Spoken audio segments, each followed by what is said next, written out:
That is good, Ninja. OG over here from Player Essence, and welcome to another PE News. Today we have some awesome information for you guys. We're going to be talking about Project Octopath's M rating in Australia. We also have Travis Strikes Again, No More Heroes information to go over, and also My Hero, One's Justice. Got some new information on the sidekick system and more, so let's go ahead and get right into this. We are starting off with Project Octopath Traveler, or should I just say Octopath Traveler? I keep on adding project in sometimes I don't. It's just Octopath Traveler. But anyway, it's received an M rating in Australia. So this is ahead of the release coming this July. We do have information that it will receive an M rating in Australia. The Australian Classification Board has given the game. Now the reason why the rating will be M there is that the content of moderate impact and are recommended for teenagers aged 15 years and over. So for Octopath Traveler specifically, the Classification Board states that the game has mature themes, sexual references, and violence of a moderate impact, in addition to having a mild impact in the use of language. So there you go. And this kind of sparked a little bit of a miniature debate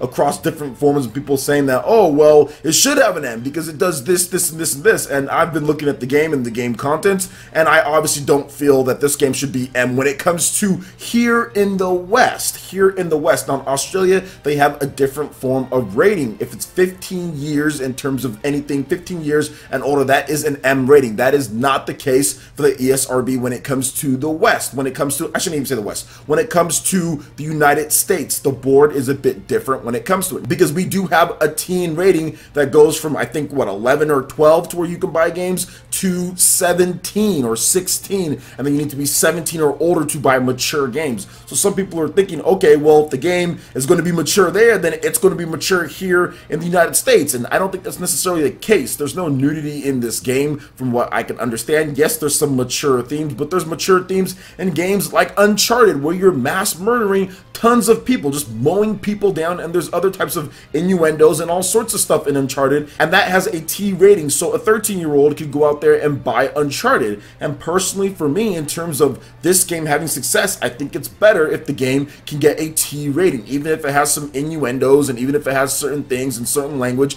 So does Uncharted, and so does many other games that have a T rating. So I personally feel, based on what I've played in this game, that this should be a T rating. I don't think it should be a mature rating, but that is just my opinion on it. Obviously, it comes down to the ESRB. They're going to see everything that's in the game in terms of the content, and they will make the decision. But I honestly feel, after playing Uncharted 4 through the whole thing, I don't think Project Octopath should be rated anything more than teen. I don't think it should be rated anything more than teen, but that is just what I'm thinking here. Now, Octopath Traveler is going to be an amazing game. It is going to be a lot of fun. Regardless of the rating that it gets, people are going to have a blast with this game. I played the demo like crazy. They've already talked about a lot of the improvements. The game is going to be very solid, and I'd like as many people as possible to play the game. But people are trying to confuse kind of the rating system in terms of how Australia is doing it with how the United States does it, because they just see M, oh, they go, okay, well, it's an M because of this, this, and this, and this, and they don't really necessarily understand how the ratings work and the rating boards work and how everything works in different areas. So I know I said the West earlier, but I really just should say the United States, just because that's what I know the most when it comes to rating boards. I know in Germany and different places in Europe and different stuff like that, they have different ratings and different things for each one. But here in the US, I'm looking at the content for Octopath Traveler, and I see a game that's rated teen. In my opinion, I see a game that would be fine for rated T for teen. I don't really see anything too crazy so far, but once again, we need to see the full game content, or at least the ESRB needs to know about everything that's in there before they make their final decision. So what do you guys think about Octopath Traveler getting M rated in Australia? From what I understand, it's pretty normal or common to see games that are rated teen here in the United States to be M in Australia, just because of the way that they do their video game ratings. They're pretty strict on certain things. There's even been some bans of certain games. So let me know you guys' thoughts about this in the comment section below. Alright, and moving into the next topic here, we've got some more information on Travis Strikes Again, No More Heroes, and the game is turning out to have a lot more depth than what originally thought in terms of Travis's attacks, what he can do, and the gameplay in general. We also have some more information on No More Heroes 3 when it comes to Travis, just talking about that, inspiration, spin-offs, and all sorts of stuff. So let's go ahead and get right into this. Travis has a weak attack, a strong attack, and a jump attack. Travis also has different skills and a running slash. You can do 2-player special attacks. Story is focusing on the relationship between Travis and Batman.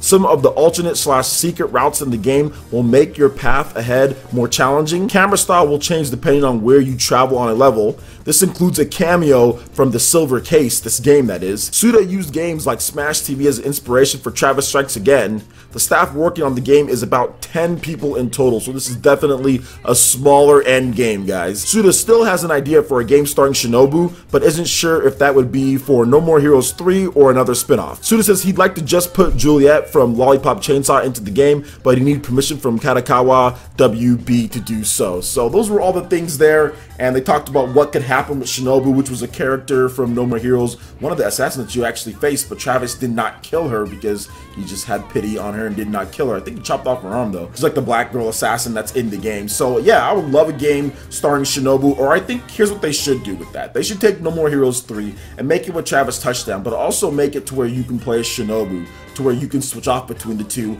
and they have different attacks, or you could make a whole separate DLC campaign starring Shinobu. I honestly feel that's what they should do. I'm not sure if they need a whole separate game for Shinobu, then a whole separate No More Heroes 3. Why go through all of that work? Just put her in as a separate playable character, or just put her in as a DLC co-op campaign type of deal, or just a campaign, DLC campaign in general. So that's what I think they should do there. In terms of the game, having weak attacks, strong attacks, special attacks, and jump attacks, like I said, this game's gonna have a lot more depth than what people were giving it. I like the fact that you can do a lot of different stuff that's in there in terms of having different types of attacks, not just like the high-low. That's cool as well. I like the special attacks that Travis never had in the other games, in terms of like the tiger coming out of nowhere and fighting. Jump attacks are also really cool as well, which is another new addition. But yeah, this is a smaller end game. This isn't No More Heroes 3. This is them just kind of putting out there a game just because Travis Touchdown fans and No More Heroes fans have been waiting a while to kind of see Travis back in action, and it's cool to get something in terms of it. And it does seem like it's a solid game.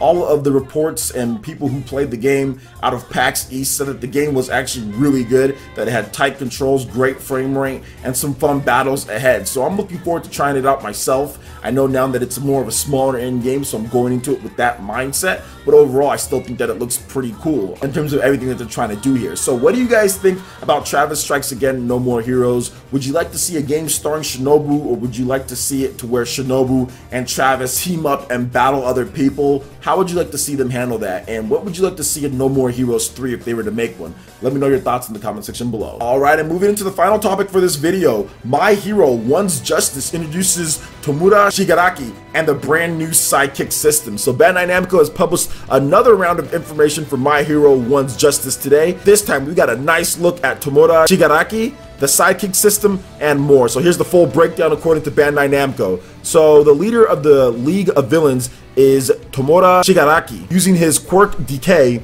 he will make his opponents rot and won't hesitate to destroy anyone who stands in his way. For every consecutive hit of his special skill, a countdown starts to decide your opponent's fate. When his special attack hits 4 times in a row, it will automatically decrease the opponent's HP to 0. That seems overpowered. In the new sidekick system feature, players will cooperate with 2 sidekicks in a fight, turning the tide of battle. They can pair with a character of their choice, and with one button, they will receive various support from them. This is the perfect way to increase your odds in battle by creating devastating combos. Now there's also some screenshots that you guys are seeing as well. My Hero One's Justice launches on the PS4, Xbox One, PC, and the Nintendo Switch sometime in 2018. We got the official name for the game. However, in Japan, it's only coming out for the PS4 and the Nintendo Switch. This uses Unreal Engine 4, and it's like an arena style of brawler, not necessarily super combo heavy like a traditional fighting game, but more of the arena style like Naruto or like Dragon Ball Z. Has destructible environments that you can use to your advantage. Each of these characters have these weird quirks that you can body people with in the game, so it's a very different style of fighting game. It's different from what Naruto does, Dragon Ball Z does, all the other games out there. It is very unique, and I'm looking forward to playing this one. I still need to catch up on the My Hero anime. That's one thing that I know I need to do. I've looked at this game enough to know that I think that it'd be an interesting anime for me to watch. I just don't have necessarily the time to do so, but at the same time, I need to understand more about what's going on if I want to play this game. So I want to have some context to what's going on with these characters, why they have the powers that they do, and just what's going on with the system, because I've only watched a few episodes here and there, and even then I don't even remember it because it was a while ago. So what do you guys think about all this when it comes comes to My Hero 1's Justice. Are you guys excited for this game coming to Nintendo Switch? What do you guys think about the sidekick system, bringing in these new different quirks, kind of the different style of gameplay this is introducing? I'd love to hear about that. In addition to everything we talked about, Travis Strikes Again, No More Heroes, the gameplay there, and also Octopath Traveler getting an M rating in Australia. How do you feel about that? Let me know your thoughts in the comment section below. Alright, Ninja, that wraps it up for this video here. Go ahead and check out the links in the description below. We got Facebook and Twitter. Go ahead and give us a like and a follow on our social media. It really helps us spread the content of Player Essence across the internet in addition to YouTube. Also, make sure you check out our Patreon, Twitch, and YouTube live gaming pages and consider supporting Player Essence. When you do so, it gets you access to all sorts of cool benefits, perks, rewards, and emotes via YouTube sponsorship. So check out the link in the description below and consider supporting Player Essence right here on YouTube. Hit that like button if you did like this video. Let me know you guys want more content like this going forward in the future. And subscribe to Player Essence for the latest RPG, Japanese, and Nintendo gaming news. Thank you so much for watching. I will catch you for the next video. Peace.